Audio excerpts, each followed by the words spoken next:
Hey, Shalom. I like to give all praises, glory, and honor to Yahweh, Ba'ashem Yahushai, Ba'ashem Rakakodas. I like to give double honors to the apostles and the elders of Great Millstone who rule well. Peace, salutation, and blessings to the elect who firmly believe in Yahweh, Ba'ashem Yahushai. Now, the title of this lesson is going to be Correspondent Banking is coming to an end. Correspondent Banking is coming to an end. And I have this article here in Vistapedia.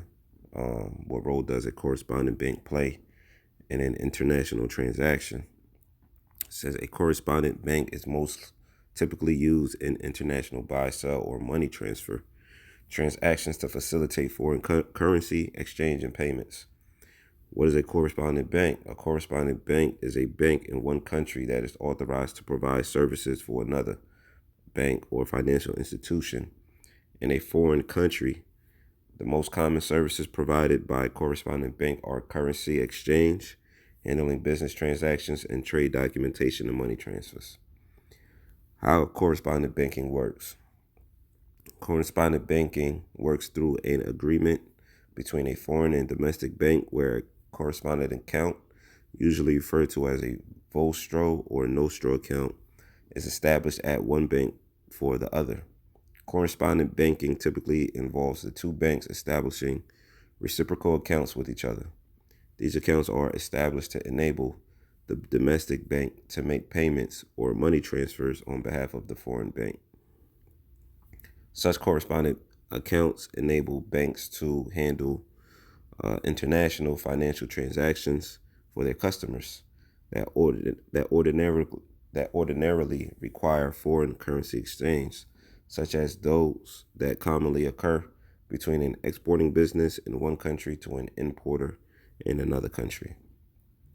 The process typically works as follows. A customer of a bank in one country needs to pay for products purchased from a supplier in another country. The customer's domestic bank determines the necessary foreign currency exchange transaction to facilitate appropriate payment in the currency of the seller.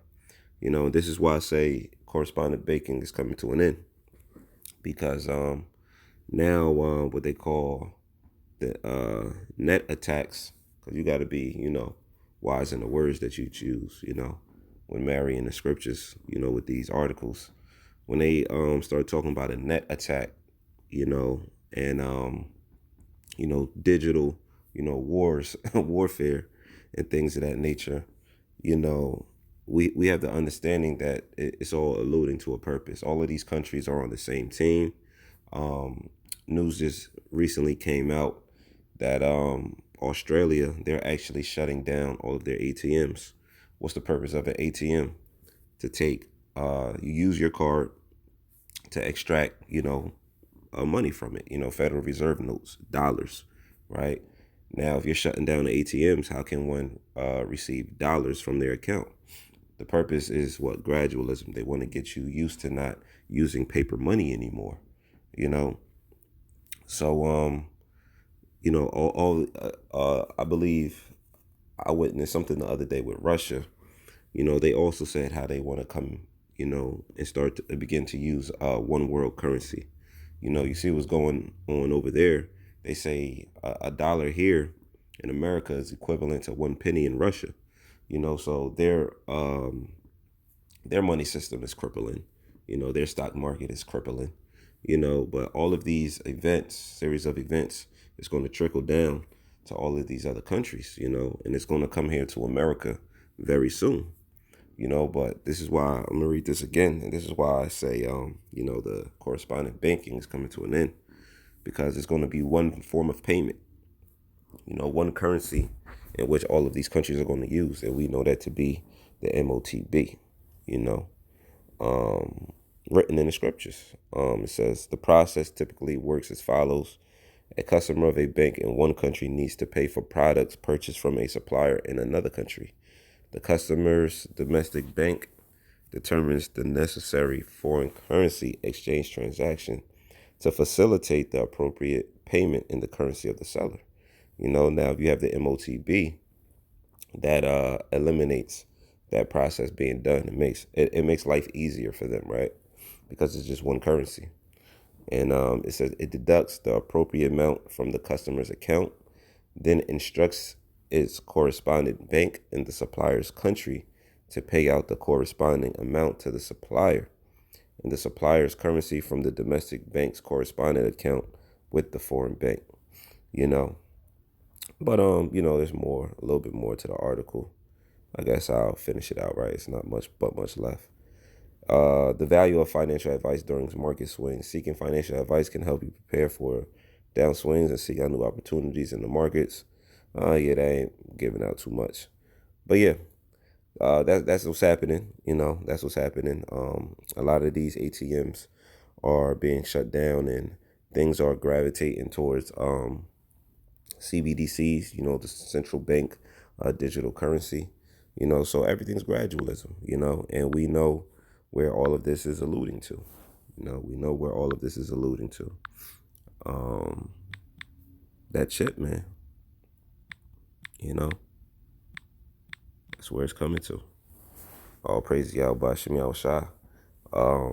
It's Revelation 13 and 16.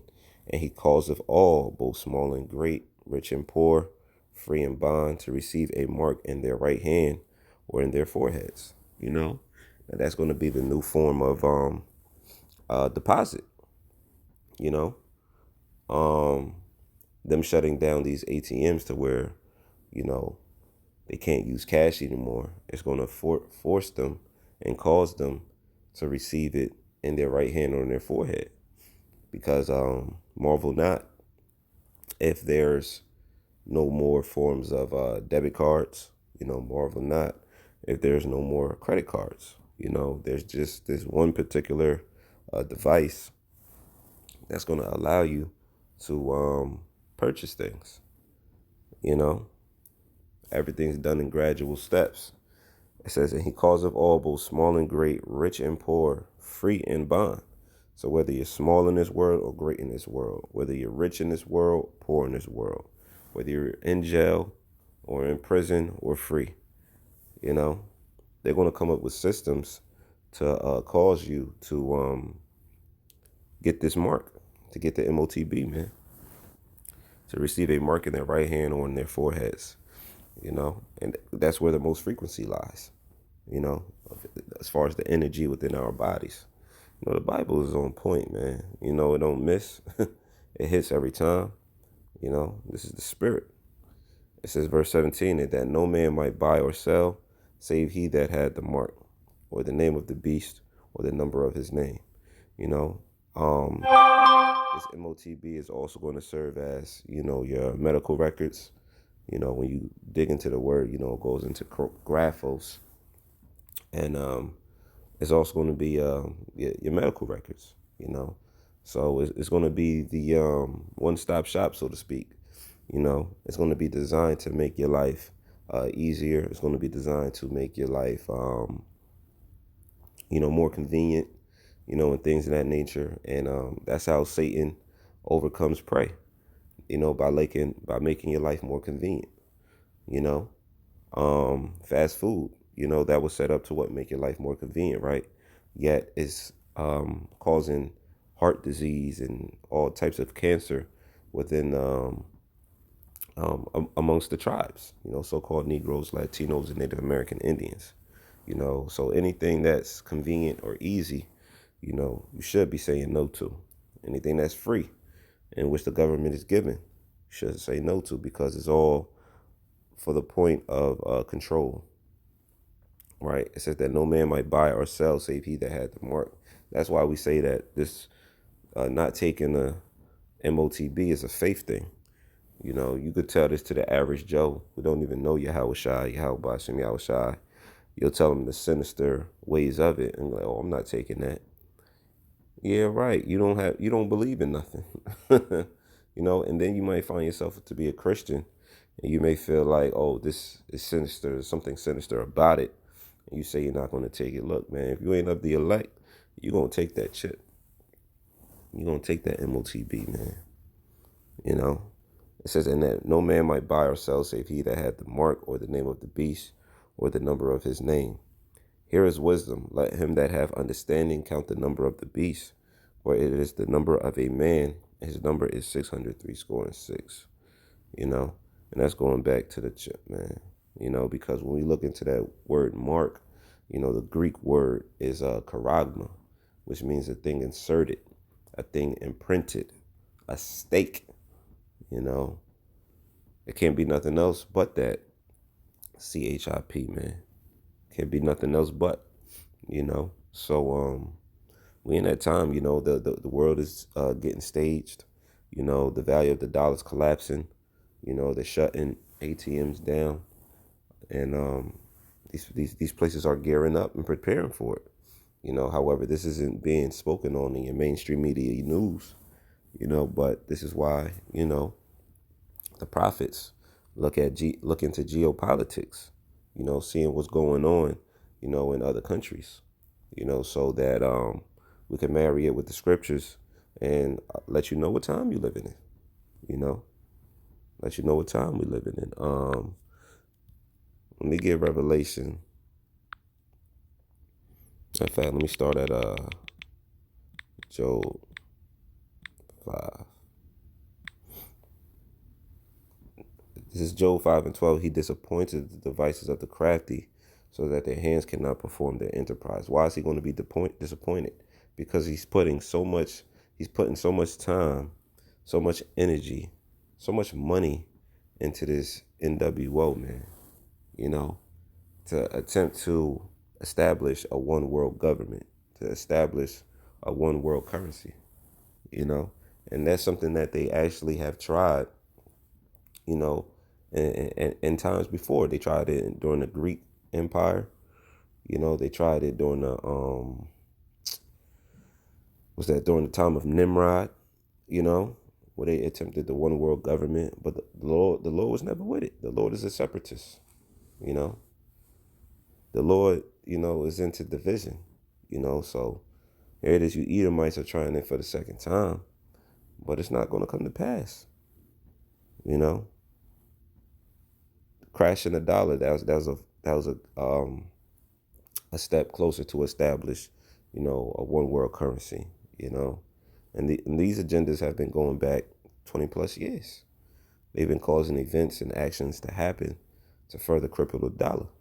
Even when they took away the gold standard, back in the Federal Reserve note, back in 1971, during the time of the Bretton Woods system, and when America lost that war against Vietnam, I believe they went into debt, and they did, but the gold standard, which was back in the dollar, they decided to move it, so when you don't have nothing back in the dollar, what in turn happens? Debt, because you have nothing back in it, if the dollar isn't standing upon nothing, it's pretty much worthless, and then the more you print it, the more the value it becomes, and inflation comes into play because you need more of something to have buying power, or purchase power. So here it is, the product is pretty much the same value. However, the value of the actual money is decreased, so you need more of it to actually make a purchase. That's why we see gas going up at the alarming rate that it is. That's why we see groceries going up at the alarming rate that it is. And with there also being in a shortage is also causing the price to go up because it's less of something. So now you need more of something to purchase less of something. So that's where the value comes in, So we live in them times, man, and all this is being done systematically to cripple the dollar, So it says, he disappointed the devices of the crafty so that their hands cannot perform their enterprise. And this is why we're telling you Edomites, you elites, that you will not be successful. You will not be successful in establishing your new world order. He taketh the wise in their own craftiness, and the counsel of the forward is carried headlong. Next scripture. Actually. Let me see.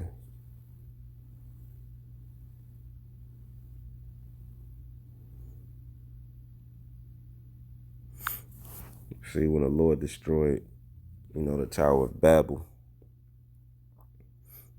Mm-hmm. Mm-mm-mm. Start at the top. This is Genesis chapter 11, verse 1. It says, "And the whole earth was of one language and of one speech. And it came to pass as they journeyed from the east that they found a plain in the land of Shinar, and they dwelt there. And they said one to another, Go to let us make brick and burn them thoroughly. And they had brick for stone and slime had they for mortar. And they said, Go to let us build us a city and a tower whose top may reach unto heaven, and to let us make us a name, lest we be scattered abroad upon the face of the whole earth. And Yahweh came down to see the city and the tower which the children of men builded, the other nations. Yahweh said, Behold, the people is one, and they have all one language, one world order, one world government, one world currency, right? And this they begin to do, and now nothing will be restrained from them, which they have imagined to do. Go to let us go down and there confound their language, that they may not understand one another's speech. So the same thing is going to happen with the currency. The Lord's going to destroy and disrupt, the the progress of establishing a one world currency. It says, So Yahweh scattered them abroad from thence upon the face of the earth, and they left off to build the city. Therefore is the name of it called Babel, because Yahweh did there confound the language of all the earth. And from thence did Yahweh scatter them abroad upon the face of the earth. And Babel goes to what? Confusion. Nobody was able to understand one another. He confounded the languages, right? These are the generation of Shem. Shem was 100 years old and begat Arphaxad 2 years after the flood. And Shem lived after he begat Arphaxad 500 years and begat sons and daughters. And then it goes down, with the history of things, But the point is that the Lord confounded it. And the Lord is going to do it again. Once they attempt this one world currency by establishing what? World War III. When he gathered all nations to the Yahweh Mashaphat, the valley of Jehoshaphat, and destroy them. In this upcoming Third World War. Let me get Revelate. No, matter of fact, let me get what's that mischievous device? I think it's Psalms 21. Yes, it. Psalm 21 and 11. It says, For they intended evil against thee. They imagined a mischievous device. What is that? The MOTB, which they are not able to perform. So it's not going to come to pass. It's not going to come to pass. Your agenda is not going to come to pass. You're not going to have the population of where you want it. And this is what we're set up to do. Reprove your thoughts. Reprove your thoughts. So, but continue to waste your time, continue to waste your efforts, continue to waste your time, your energy, as well as your money. You know what I mean? Because at this point, this is all said and done, going into slavery, bro. As well as all you other nations going into slavery. This Revelation 3 and 10, because thou hast kept the word of my patience, I also will keep thee from the hour of temptation, which shall come upon all the world to try them that dwell upon the earth. And this is why we say this thing is a faith thing. Not taking that MOTB is a faith thing. Because what the Lord say, because thou hast kept the word of my patience. We of the hopeful elect are the only ones keeping, the word of the Heavenly Father's patience. It says, for us doing that, he said, I also will keep thee from the hour of temptation. That's when that MOTB is being established. That's when that MOTB is being established. And it says, which shall come upon all the world to try them that dwell upon the earth. Behold, I come quickly. Hold that fast, which thou hast, that no man take thy crown. And that's this truth. That's this word. That's this knowledge and understanding, you know. It says, him that overcometh will I make a pillar in the temple of my power. He shall go no more out. And I will write upon him the name of my power, and the name of the city of my power, which is New Jerusalem, which cometh down out of heaven from my power, and I will write upon him my new name. So we in that time, baby. We in that time. Exciting times. So let's keep watching. Let's keep praying. Let's maintain and increase our faith through the spirit and power of Yahweh Shem Yahushua, because this thing's crumbling. The Lord will be here any day now. So, with that, I'd like to give all praises, glory, and honors to Yahweh, Ba'ashem Yahushai, Ba'ashem Akakwadash. I'd like to give double honors to the apostles and the elders of Great Millstone who rule well. Peace, salutation, and blessings to the elect who firmly believe in Yahweh, Ba'ashem Yahushai. Shalom.